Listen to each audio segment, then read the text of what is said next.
Hello, Dota 2 fans, and welcome to Galaxy Battles 2 NA Qualifier. This is Group A going on. VGJ still over in Midas mode, finishing that off, but I'm told they'll be playing at 8 p.m. EST, so a couple hours from now. So that we should still get both these matches, in fact, covered this evening. I am Morage, please, your resident Canadian Dota 2 caster. Pleased to be with you on this lovely Saturday, guys, casting some NA Dota. What else would I rather be doing? And we've got, of course, Banana Slime Jamma's Leviathan squad taking on, you know, the Legacy MVP Phoenix, the Korean boys, Immortals. And Immortal's going to open up with the Mirana and Jakiro bans. Jakiro certainly targeted against this Leviathan squad, who hold it in high regard as far as their drafting order. Some interesting bans as well from Leviathan's side. Omni, Bounty Hunter, and Tusk. So the Bounty Hunter and Tusk certainly not typical.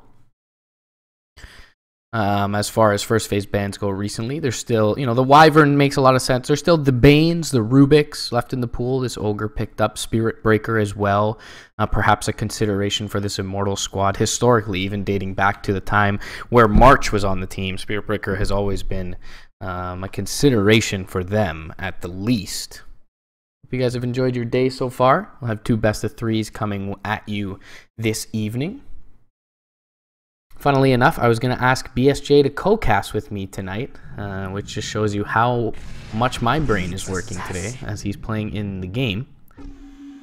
But hopefully I can get him to hop on one of these upcoming series for you guys. Just kind of unfortunate that all my co-casters are NA players or former players, or people that live in North America regardless, and the only region I'm really able to cast these days is North or South America. So often there's some overlap there, but hope you guys enjoy the solo cast regardless.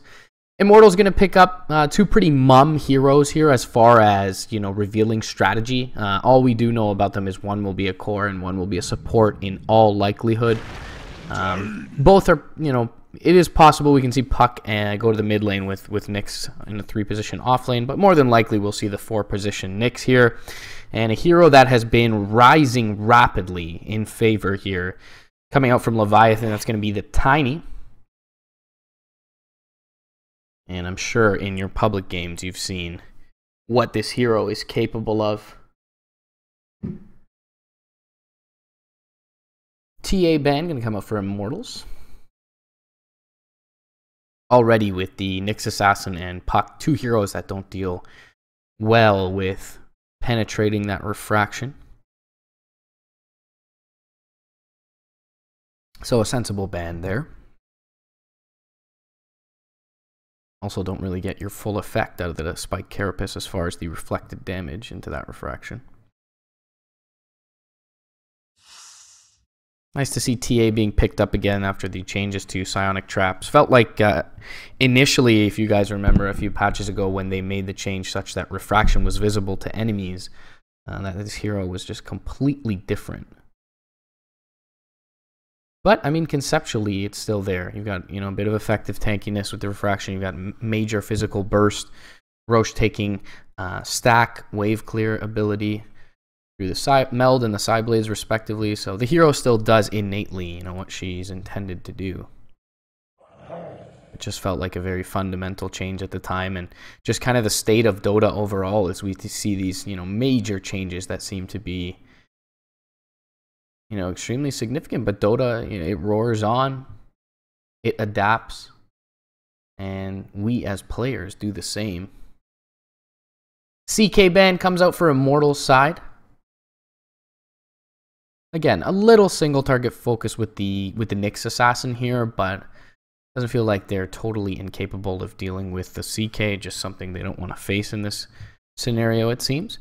A lot of status resistance potentially for the Tiny and the Ogre on Leviathan's side. So two already kind of strength-based heroes, high armor for Ogre as well.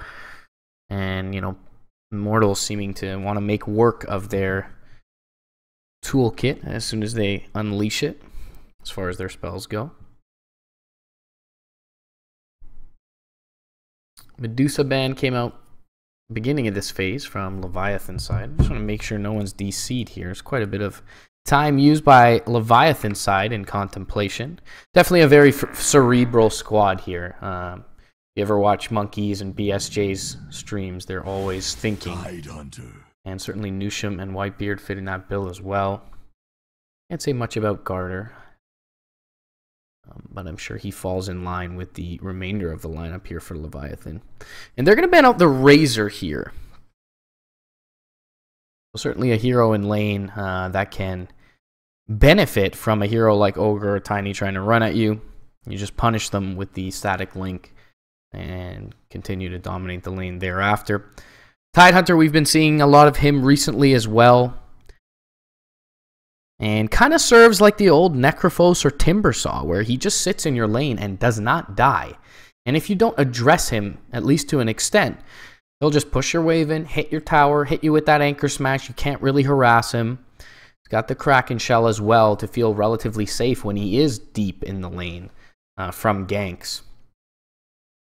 A really, really cool hero, who again hasn't changed much over time. But the other heroes changing, like the Necro and the Timbersaw, just being a little bit less powerful relative to what they were not too long ago. You see the rise of these other viable offlaners like the Tidehunter. So this almost guarantees we'll see Nyx in the 4 role, perhaps even the 5. Talk about the Spirit Breaker early on. This is kind of his partner in crime, as far as I'm concerned, the Undying from Leviathan side. So definitely seems like a team fight heavy run at you strat. You've got the early Bloodlust and the Ignite coming out from the Ogre. You've got the Tombstone from the Undying and a lot of beefiness on this Leviathan side. So expect them to run at Immortals. This is the hero I was talking about in the first phase. I'm surprised he was ignored up until this point, but hey, just a good hero to have overall. Can trade with kind of the Ogre and the Undying, at least for a little bit, with the Brain Sap and the good right click he has. Can make the safe laner's life a living hell, or even the mid laner with that Enfeeble. So just a good all-around support to have. Fiend's Grip, of course, nice, but not necessarily entirely reliable. Still, though, it adds some good roam potential. Bane's got great move speed, right click, and trade ability early on. He can also set up for the Nyx Assassin stun with the Nightmare, so really is just a bit of everything for you. Sand King going to come out from Leviathan's side, and this could even be a 3-position Sand King. And I would say perhaps more than likely is going to have farm priority in that off lane, with perhaps the Undying joining him. You know, the safe lane is fairly strong for Immortals, so I don't expect an aggressive lane from Leviathan as far as tri-lane goes, but definitely a dual lane with the Undying. Ogre is more than likely going to sit mid at the beginning, pending the pick for Immortals.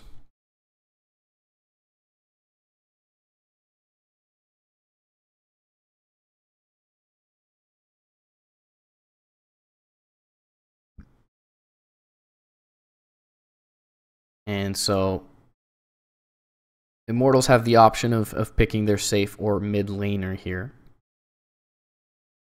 I probably should take that back. They're picking a safe laner. Tide safe lane would be a little odd. There's no potential for like a Korgic hero here, or a very early game-oriented lineup with the Tidehunter in the safe lane, so I think it would be very odd for them to not pick a safe laner. On the other side, Leviathan perhaps more likely to pick a mid laner with Tiny. Going to be taken towards that safe lane. I would doubt, even with the Ogre, that they put this Tiny up against the Puck 1v1 mid. Just seems like a recipe for failure in the early game. Lifestealer is going to be ran from Immortal side, so they're expecting Leviathan's safe laner perhaps to come out with the Tiny going mid. And that is certainly a BSJ signature hero. If you guys recall, a little while back,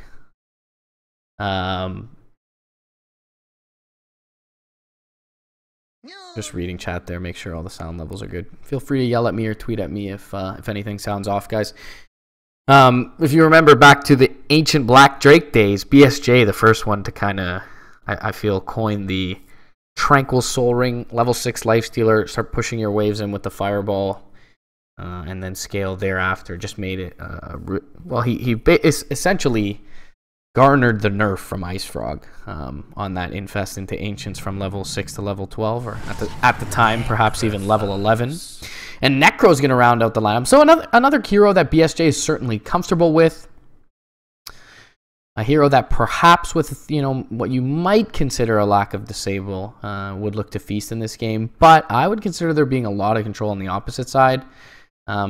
If you rule out Fiend's Grip just because there is a lot to cancel it, we have Ravage, we have Puck, and we have Nyx Assassin. And both Puck and Nyx Assassin provide a plethora of disable, silence, and the mana burn as well from the Nyx Assassin. So not the perfect Necro game by any stretch, but he does fit the bill as far as the overall strategy of Leviathan's side. And, you know, if you look back on this lineup, you know, even just a month, you would say they kind of lack siege. But with the new changes to the tree grab from Tiny, he certainly can be considered that siege engine for your squad. BSJ will be the one picking up Tiny as Garter going to grab the Necrophos, and Immortal's going to round their lineup out with a Gyrocopter. So this is a risky proposition, I want to say. In the early game, Gyrocopter rather low as far as HP goes, and he's certainly not a hero that you necessarily want to be running at, because Rocket Barrage can punish you pretty well, and so can Homing Missile. But as an Undying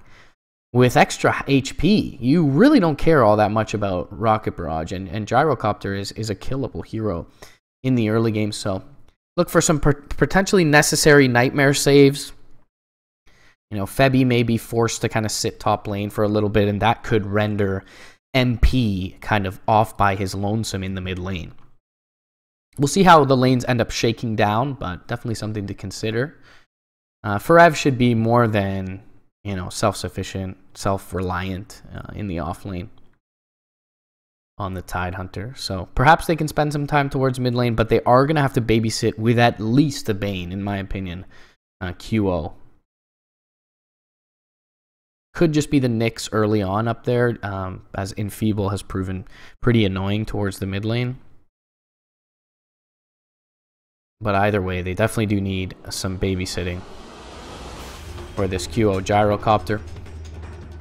Just allows them to fight early, though. I feel that's what the thought process is for Immortal's side, is that they need a hero that can fight early into this kind of Undying Necrophos Ogre Magi lineup. So, I've been casting a lot of South America recently, guys, for... Let me just adjust my mouth sensitivity here.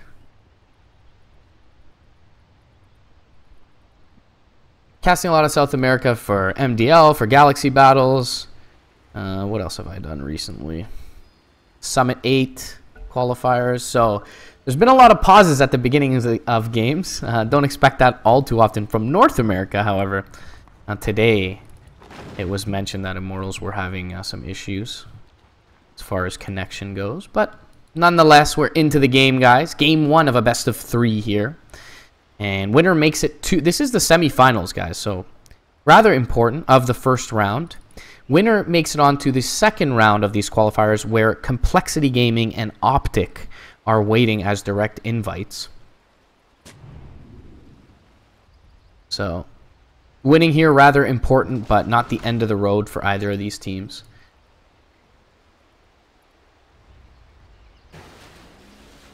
Yeah, so qualifier from this group will face Optic Gaming. The qualifier from the other group will be facing Complexity. As Monkey's walking around the corner, does not have boots first on the Sand King, in fact, and still, though, Febby just kind of in a fortunate position there. And he's already skilled Mana Burn, so he wouldn't have been able to get out at all. There's no Spike Carapace and or Impale for him. I always have to think about saying Impale nowadays. Used to be Lion and Nyx Assassin both had the Impale. Now Lion's got the Earth Spike. I always have to check myself there.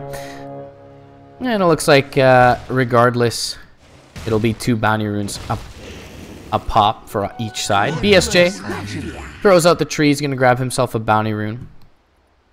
And QO and Dubu teaming up bot lane to get themselves a pair. BSJ, Stout Shield, and Ring of Protection towards the mid lane. Okay, so BSJ playing mid lane here for Leviathan. perhaps a little more comfortable on the Tiny. We thought at least Ogre would be in this mid lane early on. It's actually Ogre and Undying for the time being. Orb gonna fly out. Febby, though, hanging around for Immortal side. So, looks like, you know, contrary to my belief, they will help out MP a little bit in this early game. And leave Monkeys Forever kind of out on an island. But it's an island with some foliage. He's in the trees here, so feeling rather comfy and cozy. And he'll, you know, make a quarter of the way to his level 2 without being pressured just yet. Speaking of pressure, Nusham, mid lane.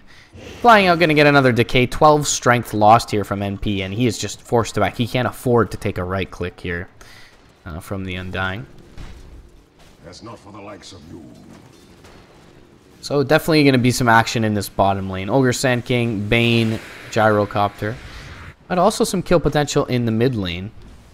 Garter, he's a Necrophos, so certainly can't afford this for Leviathan side. You can afford to kind of leave your Necrophos out in lane by himself. Undying is going to be spotted here by the Radiant Sign, so shouldn't be surprised for the Immortals safe lane of his rotation in.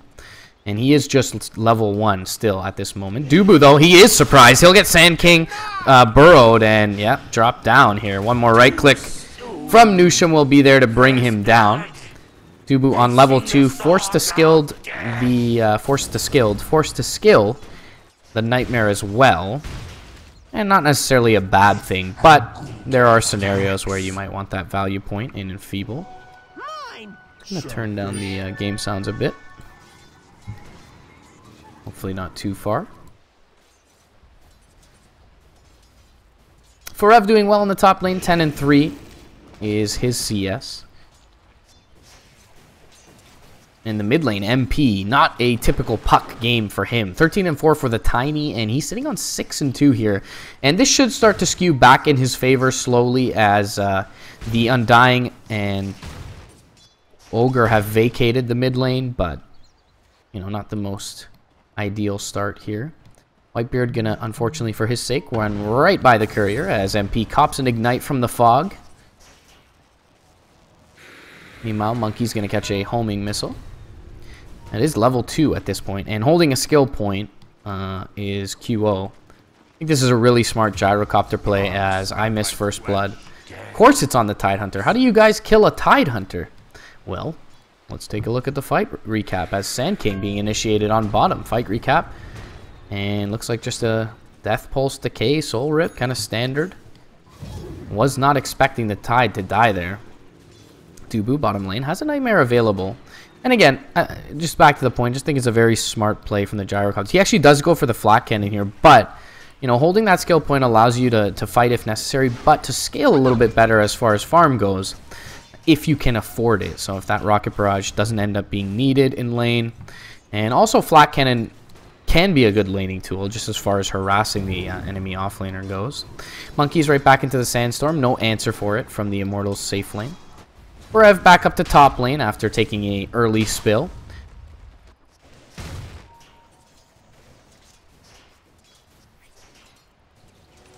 Bounty.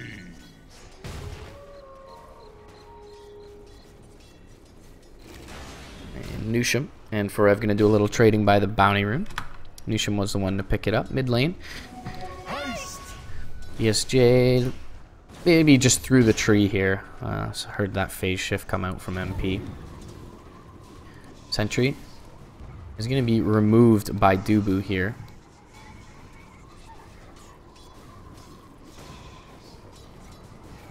But Monkey's still just hanging around. Looks like that sentry was actually just in tower range because Dubu does not have one, it seems, on his person or drop down in the lane.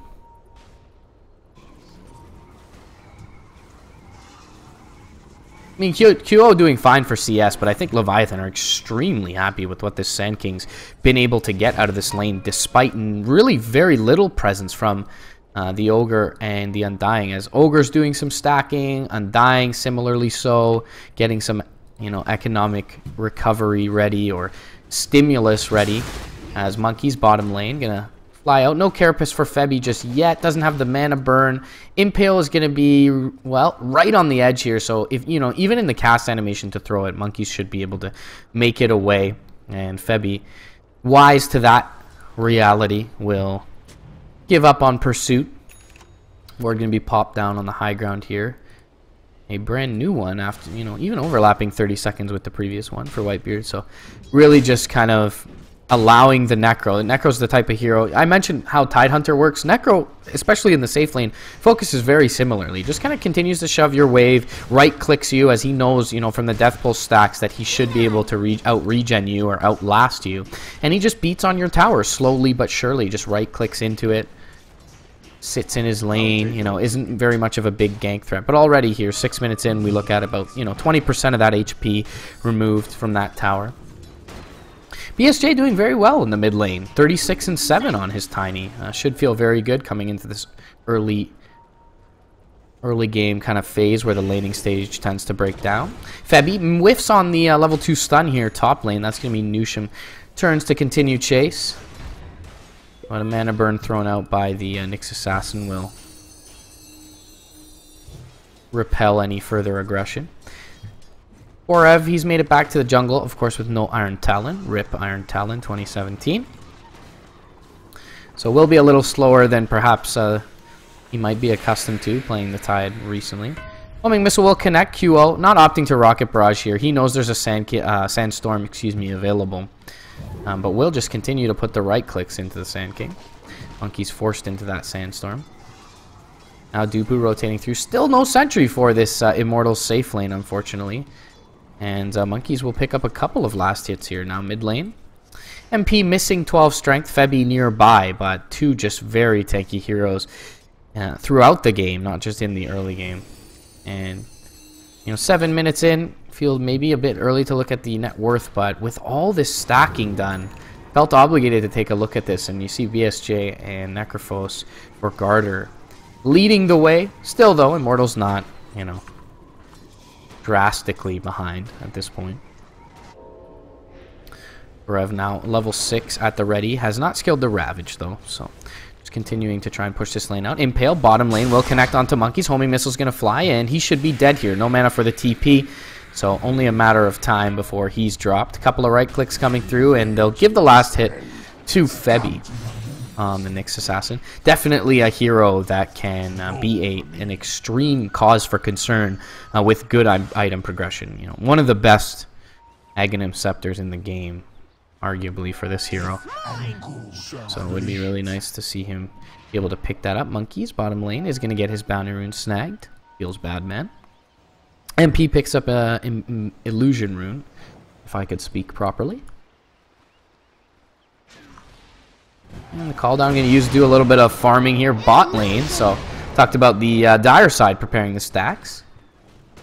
Immortals responding, hey, we can do it too. Not in quite the same capacity, I suppose. Oh wow, maybe I'm totally wrong about that. For Rev, going to be able to farm those up on the Tidehunter, so those have been prepped for him. Not sure exactly by who. Dubu did spend a little bit of time out of lane, but it's got to be Febby doing most of this. And yeah, he's going to get another quad stack, in fact, here prepared. Beautifully done by Febby. And looks like this stack might have failed here. Still looks like a triple to me. But that is a lot of farm for this Tidehunter eventually. Tower very healthy for the dire side mid lane. Bloodlust going to see to that. Not quite a living armor, but certainly does make it difficult to push into the tower. Dude, we're going to throw out Brain Sap. And coming in are BSJ as well as Nusham. Jump forward. They're going to get the Avatar. And not in toss, not even needed. Call down going to fly. First missile will hit. Homing Missile will connect onto Monkeys forever, but all by his lonesome. QO not feeling necessarily confident to press forward.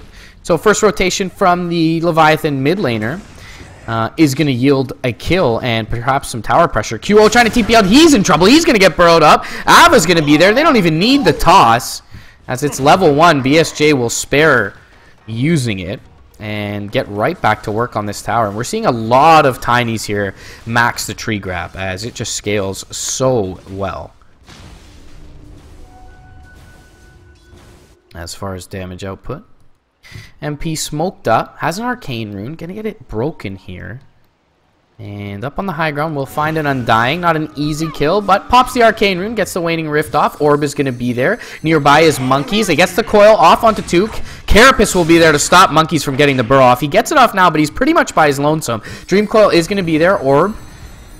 And the presence of Whitebeard's Ogre, will deter any progression from MP in that fight. So, all is said and done. They do end up getting the 1 kill on the Undying. It's a rather sizable rotation, though, from Immortal's side, as no one even in this top lane. And really, we just see Forev kind of, as soon as the lane gets to his tower, showing otherwise jungling. So it looks like, about simultaneously here at, the 11-12 minute mark, we should see 2 towers go down in favor of Leviathan. Nice Nightmare save coming out momentarily from Dubu, and Kyo looking to fight, gets thrown by the tree, and the zombies will finish him off. BSJ, though, he's going to be the trade, and Koyo will fly out, stuns up on Monkeys forever. Dubu looking for the grip, but he got fogged in the cast animation. And for that reason, the Sand King able to make it through. Orb does not find him. Decay will be there, and they'll repel any further aggression. Beautiful Nightmare from Dubu, though, coming out initially. And it allows QO to get off his call down and his complement of spells. Garter, though, in the meantime, does finish off the tier 1 top. And QO ends up dropping there in the bottom lane, but they do get the trade on BSJ. So not horrendous by any means for Immortals. Oh, there is a sentry here, and right into the Avatos. Febby in trouble. Gets the Carapace off, but the Urn is there. Sticks himself up. Impale gonna fly, and he may just survive this one. One more Decay, though, from Nusham. Nice Waning Rift from MP. Febby turns around with the Mana Burn, and Nusham does end up getting the kill. Gonna earn himself up. Tries to TP out, and he gets it done.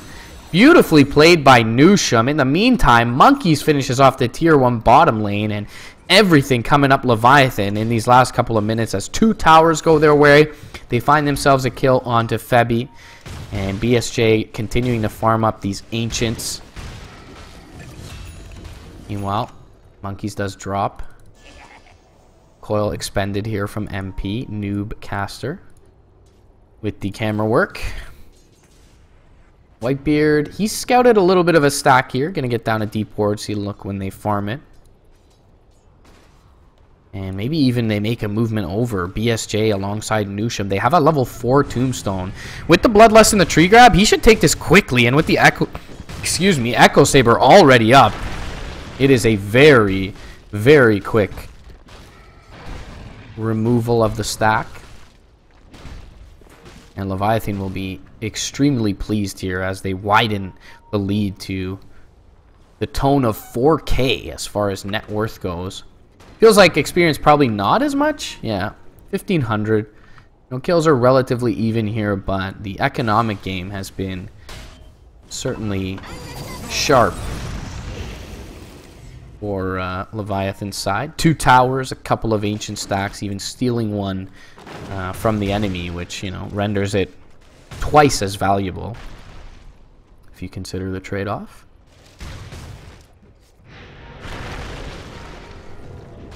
What a hero, this new Tiny. 7,800 net worth here, 14 minutes in. Ace Rune bottom, MP gonna bottle that up and perhaps look to take a fight here. Monkeys forever. 500 gold on his way to his blink, but he does have the full drums, so certainly not an easy kill. Forever will begin to get to work here. I'll take your tribute.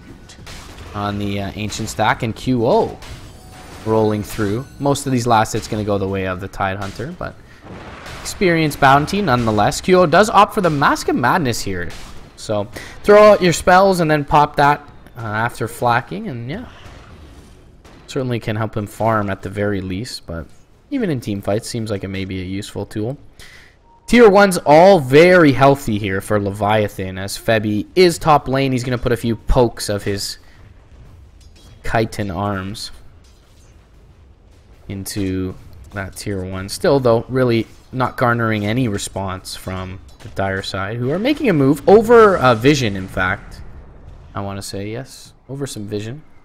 But Whitebeard will now eliminate that. on his Ogre. And Leviathan doing an excellent job thus far in this game. Really want to assert themselves as far as map control goes, though. They do have a major tower advantage. As you see, Whitebeard, he's relatively far forward, but MP going to pop the haste now. He does get the ignite off onto the puck. Soul Rip will come through. He's rather low on mana, but the Bloodlust move speed. And now jaunting forward into a Burrow Strike. In trouble is MP. He gets the coil off on 2, though, and the grip and the call down will get 1 kill for Immortals. Their reaction will be plentiful as far as the number of heroes. Garter still AFK on his Necrophos. Force Staff, Hood of Defiance looking to build the Radiance for this Necrophos, and doesn't feel like much is going to stop him anytime soon. Now bottom lane in trouble. QO going to get right-clicked, and worth the bounty rune? Not at all. As the style points for BSJ, he'll toss the tree to finish off that QO Gyrocopter. Immortals having some trouble with the Leviathan squad here early on, 7-5, but net worth certainly a larger lead at 3K. Ravage gonna fly out mid lane. One more anchor smash needed to kill off the Ogre. The orb not gonna connect onto Garter, unfortunately. They get the waning rift off, but he should be fine to heal up, and he is. Avatos on the south side onto Dubu. He's still surviving. Oh, Forev hits a 4-man anchor smash and a 3-man impale. Immortals hit their spells, and that damage reduction, well, it feels like saving the Bane. Now over on the east side, Undying and Sand King, still rather tanky heroes, but Immortal gonna survive the mid lane at least. Still though, Leviathan feeling very strong with the Ravage expended to push into this final tier 1 tower. With the Flak Cannon though and the Mask of Madness, they clean up the wave rather quickly. Illusory Orb helping in that regard as well. And for now, the tier 1 still standing. So it looks like Leviathan will back off. Ravage was used by Forev, but still feeling fight ready. Immortals will be able to repel the push in the mid lane. QO working on an S and Y, and Leviathan working on finding some kills. Gonna show in the mid lane briefly with the Necrophos, and now look for the wrap. Ava is gonna miss onto QO. Phase shift will be there by the puck. Tombstone gonna drop. 3-man waning rift, and they come through with the grip. Grip's gonna be canceled, but BSJ in trouble. Call down gonna come through. Hit on many. QO, he's gonna die to the epicenter, and now healed up is Immortal's side. Forev trying to kill off monkeys, but he's too tanky. Decay comes through. Burrow Strike. Now the Tide Hunter is down, and they get the Tiny right off the bat from BSJ, but Immortal's gonna lose 4 for it, fighting under that Undying Tombstone. Nusham there with the Decays, and Monkeys Forever with a massive epicenter, propelling his team to a major team fight win. Jump forward, Waning Rift will connect onto the Sand King, but hanging around too long, maybe his NP can't jaunt away. Now he's in trouble. They're going to pop the drums, look to try and take him out. Caustic Finale slow, is going to be there. Nusham trying to pop the Decay, will not get it off. Blink away from MP, keeps him safe. Jump forward, though, I say that, and with the double damage, Monkeys finds a kill. Dubu can't get in range, and Leviathan are looking very sharp right now. 3 towers down. Bebby finally trying to make use of this vendetta, but he's all by his lonesome. Garter's going to know someone's nearby as he sees the bounty rune disappear, but not afraid of a lone Nyx assassin is this Necrophos.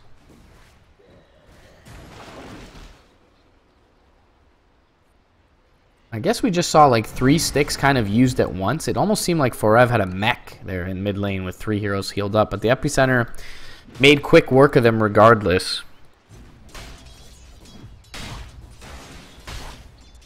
And the fight seemed to start so well. They hit a 3-man or 4-man Waning Rift. Call down came through. I mean, yeah, the grip canceled pretty early for Dubu's side, but they did hit a lot of their spells. And just, you know, the general tankiness of this Leviathan lineup, Undying, Necrophos, Tiny, Sand King, Ogre, all of those heroes can be considered tanky. And it was enough to withstand the onslaught from Immortals and outlast them in the fight.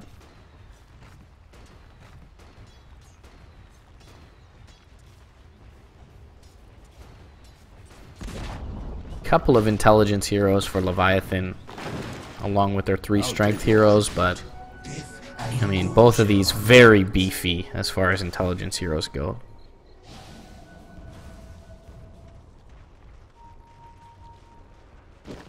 Looks like Leviathan feeling a little tentative bot lane, as they do scan behind the tower and don't necessarily feel ready just yet, with a lot of heroes missing for Immortals to pressure it. But now they'll see 2 heroes top for Evan QO, and that'll give them the go, as BSJ with his Echo Saber and a couple hits left going to be able to take this tower out easily. Taking out the wave and looking to press forward, maybe Leviathan's side, as they see all of Immortals now top lane, and TP back instantly from Febby. Cleave off the tower does not connect with the Spike Carapace. That's an interesting reaction. Impale will connect onto 2. Forev rotating through. They get the mana burn off. 2-man Waning Rift, but an Illusory Orb defensively from NP. And again, just everyone just a little bit too tanky to go on this Leviathan side. They really need QO to be able to scale. And he does have the S and Y now and is keeping up with the cores on the opposite side of the field, but there are just so many more farmed heroes, it seems, on Leviathan's side. As BSJ, again, going to be able to undercut some of these Ancients away from the opponent. Orb down from the high ground, and with the Bloodlust multicast, everyone will be able to scurry away for Leviathan's side. So we have Blink Veil on the puck. Forev working on a blink, perhaps finishing the Solar Crest first, but regardless, 1200 gold is going to be short of both of those milestones. We do have the Force Staff and the Relic now on Garter. And there it is, full Radiance for the Necrophos, who is just as farmed as the Tiny, despite the Tiny now taking, I want to say, at least three triple Ancient stacks. So that is just insane, the way Garter's been able to farm. He's 0-0-5, 5 assists in this game. No kills, though, but has not died. You know, staying on the map is certainly one way to accrue farm. MP going to TP out to safety from this bottom lane, looking for a Yules, it seems.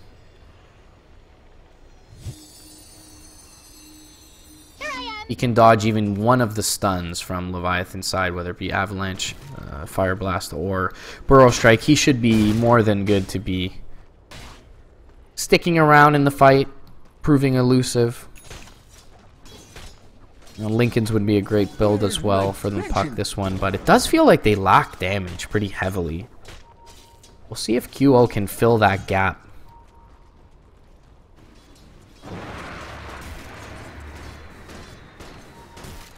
They have just not been able to take down multiple cores in any of these fights. The most they've gotten is 1. Yule's Assassin. I guess we have a Yule's Assassin now. Yule's Scepter picked up by the Nyx Assassin from Mortal's side. MP will clean up the wave mid. Garter has a Force Staff, but doesn't want to render himself too far forward away from his team. Monkey's looking to initiate on MP, but wisely the Immortals puck player made it to the north. However, he is going to be spotted here. Now blinks out to the west. Monkey's going to have an idea of where he is, and MP the same, though. Kind of pinging each other out. So MP to safety, BSJ not going to continue pursuit. And does have the tree grab ready, so this tower should be dealt with, and quickly. One more right click from the Necrophos for Garter will finish it off. It's going to be the 5th tower of the game already taken here. Febby using the Radiance to get a stun on Garter, but no one really close enough to take him out, as top lane looks like QO barely able to TP out with his life. Almost got Burrow struck. He did have 2 wards, in fact, covering this push. And, you know, this is, it seems, where Immortals are going to try and find pressure as far as split push goes. There are 2 tier 1s in the other lane, so very smart set of wards here. This is kind of the only place where they can force back Leviathan. Febby near Garter, who's going to force down to the low ground now, and rotating in was Dubu as well. Still a hard kill, though. 1700 HP, Hood of Defiance, Radiance for the mischance as well for Garter. He's very strong at this point in the game. Immortal is going to try and take what may seem to be a low-hanging fruit to them. Febby going to hang around under Vendetta. They've got some decent vision on the cliff here. I'm going to look to take out this tier 1. Could just be the offlane tier 1 for Roche trade, though. And it definitely feels Leviathan more than happy with that. Immortals already pinging to continue to push forward, so it looks like they're well aware of the positioning of Leviathan, whether it was scouted or not. And Roche going to be taken out here. BSJ prepping for an Aegis, it seems. Yeah, he's going to pick that up. In the meantime, Immortals do get, you know, the tier 1 bottom lane, and we'll get a fairly significant amount of work done on this tower bottom. Febby going to go under the cover of Vendetta, and Tombstone going to be dropped down. QO going to try to make quick work of it. Orb going to fly out. QO does have a BKB, so they don't want to jump on him with monkeys, just him alone. They need a little more than that. Ava going to come through. Spike Carapace is there. They get the Brain Slap off onto BSJ. They don't want to commit too much because he has the Aegis. Fire Blast on the south side going to hit onto the Bane, and now the Epicenter coming through. Doesn't really do all that much, though. Only connects onto MP. Now the grip is there. Ravage comes through. Call down on top. Immortals, this may be the fight they need. Force Staff from monkeys will keep him alive. Garter going to get impaled up. Aegis is there, though, for BSJ, and now they're going to continue pursuit. Over on the west side, QO and MP trying to make it away. Now Forev in trouble. He's going to get decayed up. Soul Rip will be there, but QO looking to fight again. Garter going to come through with the Soul Ghost Shroud, though. MP hits a 2-man Waning Rift, but it's not enough. Burrow through 3 by Monkeys Forever off the buyback. Double kill for Garter. And an odd decision there as, well, Tree Grab, Gnu, Fire Blast, I'll say, cancel the TP of the Dubu Bane, and it'll be a full 5-man wipe. And there was a buyback expended by Leviathan, but really odd to see. You know, the fight went pretty well, and we had kind of MP and QO over here with BSJ respawning there with the Aegis, and they actually opted to walk up the hill with their Nyx Assassin, try and kill off a Necrophos who's got a Hooded Defiance, and proved to be impossible. Perhaps QO thought the Necrophos Ghost Shroud was down, but he didn't have BKB. He had already expended it up top, which is what rendered the Epicenter rather useless. And so MP and QO kind of returning to feed. You know, I suppose they felt that, you know, we've got vision on the cliff, guys. Let's fight around our ward. The fight is definitely going very well for us, and it was, but the Aegis more than enough to turn this, and the buyback from Monkeys Forever. I mean, he's got Force Staff and Blink, so he's doesn't really, you know, he's not really majorly concerned with expending that buyback, and it is just the one buyback from their side. BSJ double damage rune, why not? As he makes his way up to the high ground. And this will be a tier 3 dead here, minimum, if not the melee racks as well. Everyone responding in a matter of 5 seconds, but yeah, with the tree grab, they are going to Nightmare up the Tiny. Coming through, though, and actually going to take the Nightmare off by accident, it seems, is Febby.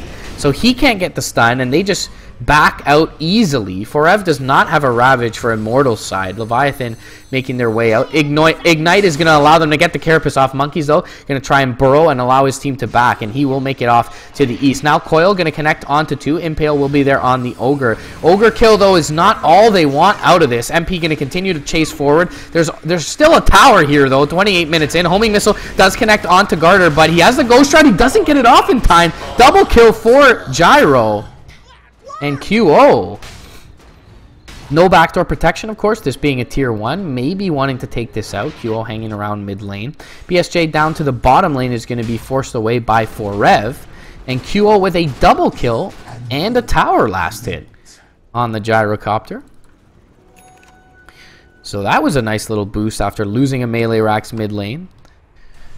With the Puck and the Gyro, they deal decently with super creeps at this point. It's not perfect. I mean, both of those heroes are cooldown dependent. They don't really have a Maelstrom builder or a Lina or anything of that nature, but this is still okay for Immortals, it feels. Leviathan certainly in a more comfortable position, no doubt. But Immortals not necessarily demoralized yet.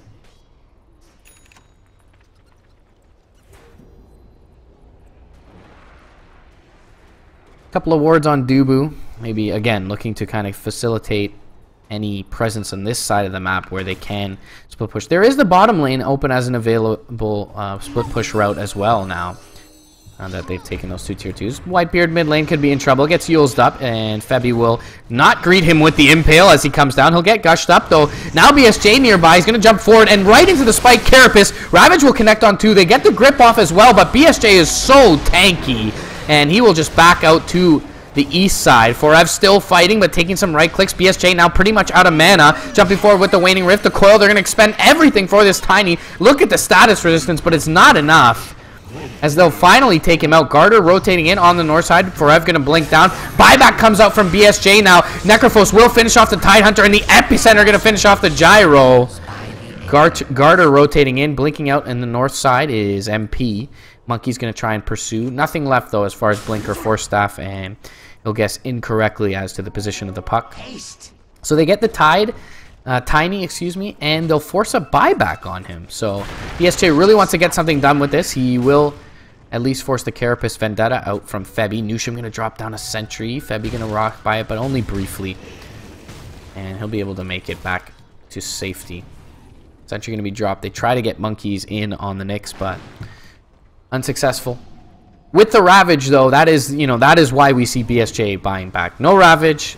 Let's go get this second lane of racks, guys. They are just unafraid. Nightmare going to fly out on bottom lane. Febby's got a stun to follow up potentially, but maybe putting himself in harm's way here with Monkeys near right. Jump forward. Speaking of which, he's going to find the Bane. Nice Waning Rift, but the Avalanche and another right click will kill off Dubu. MP forced to blink back out of his Yules. Forev, again, no Ravage, 60 seconds, and it's an easy second lane of racks for Leviathan as they kill off Dubu's Bane in the meantime. They didn't even have all 5 here. No Bloodlust available to them or Whitebeard, but it'll be a second lane of racks as we saw Creeps taking out that ranged in the mid lane. I guess we didn't see it, but in the meantime, Creeps were able to do that for Leviathan's side. So 31 minutes in here, 20 to 12, but more importantly, 2 Raxes and 10k net worth in Leviathan's favor. And they should be very content with the state of the game. Even leading as far as the levels on all 3 of their cores. Again, you suppose Immortals can kind of put together a team fight, but it's not as if they've poorly executed these team fights. They've hit major combos and multi-man silences, multi-man disables, multi-man coils, and still just Leviathan's draft far too tanky for them. No Dagon being built. It will be the Lincoln Sphere for MP, which is understandable, and Scotty to come out for QO. But to me, it just kind of feels like you need to go a little more all in to win these fights. I wouldn't even mind seeing a Rapier from QO, but he will complete up the Scotty. It just seems like outlasting Necrophos, Tiny, Sand King is going to be very hard to do, despite having the extra stats from Scotty. Silver Edge available for BSJ will be nice against Forev. But in general, just the damage reduction could also be good against the QO Gyro if he's already BKB'd.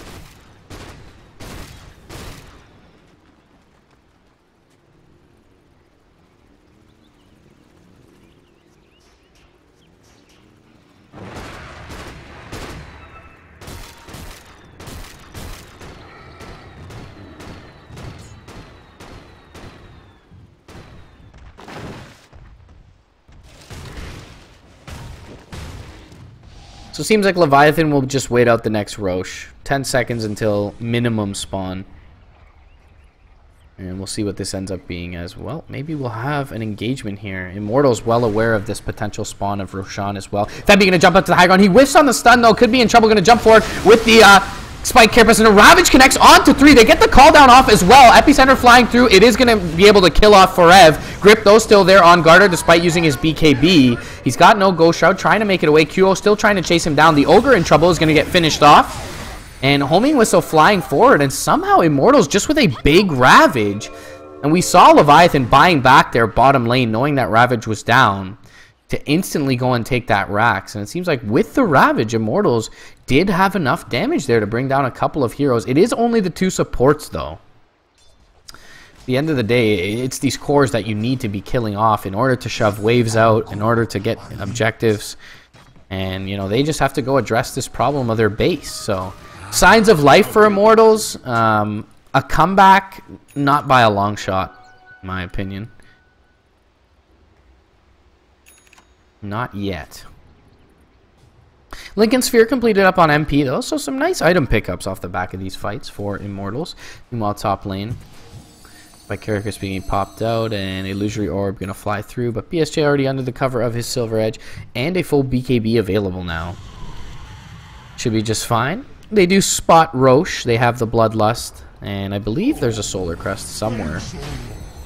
Maybe on the Undying. Perhaps not. Burrow will miss onto Febby. Toss forward, though, is there. And Monkey's going to have, well, not even needed the Burrow Strike as they finish him off. Gem on the deck. MP trying to pick it up. He's not going to be able to get it as Monkeys gets it first. He will Yules himself. Call down comes from the high side. And QO's pretty much manning up all by his lonesome. Now Forev going to jump forward. Doesn't have a Ravage available. Has a Solar Crest, feeling kind of tanky, but he's going to be dropped basically in order to try and save QO, but he doesn't. As a double kill for... Yeah, and there it is. GG, well played. Going to be called. Immortals, they kind of just jump in and take that last engagement as Febby spotted out near the Roche pit. And unfortunately for Immortals' side, that will sound defeat as Leviathan looking better and better, taking games off very respectable teams in this region. Complexity, I don't know if they've taken one off Complexity. They have certainly taken one off of Optic from what I remember. And now taking one off of Immortals in what is an extremely competitive region. Very impressive stuff from Leviathan in this game one. And just a really well put together draft. The Gyrocopter 5th pick felt a little underwhelming for me from Immortals' side. Just didn't feel like they had enough damage throughout the game. But either way, bunch of Divine players here except for Way 2 Whitebeard. Not Way 2. What was Whitebeard's other name? I'll remember it sometime for next game. But anyways, guys, Leviathan gonna take this one 1-0, and it is a best-of-3 series. So we'll be back shortly with Game 2 MRP BTS here, Galaxy Battles 2 NA qualifiers.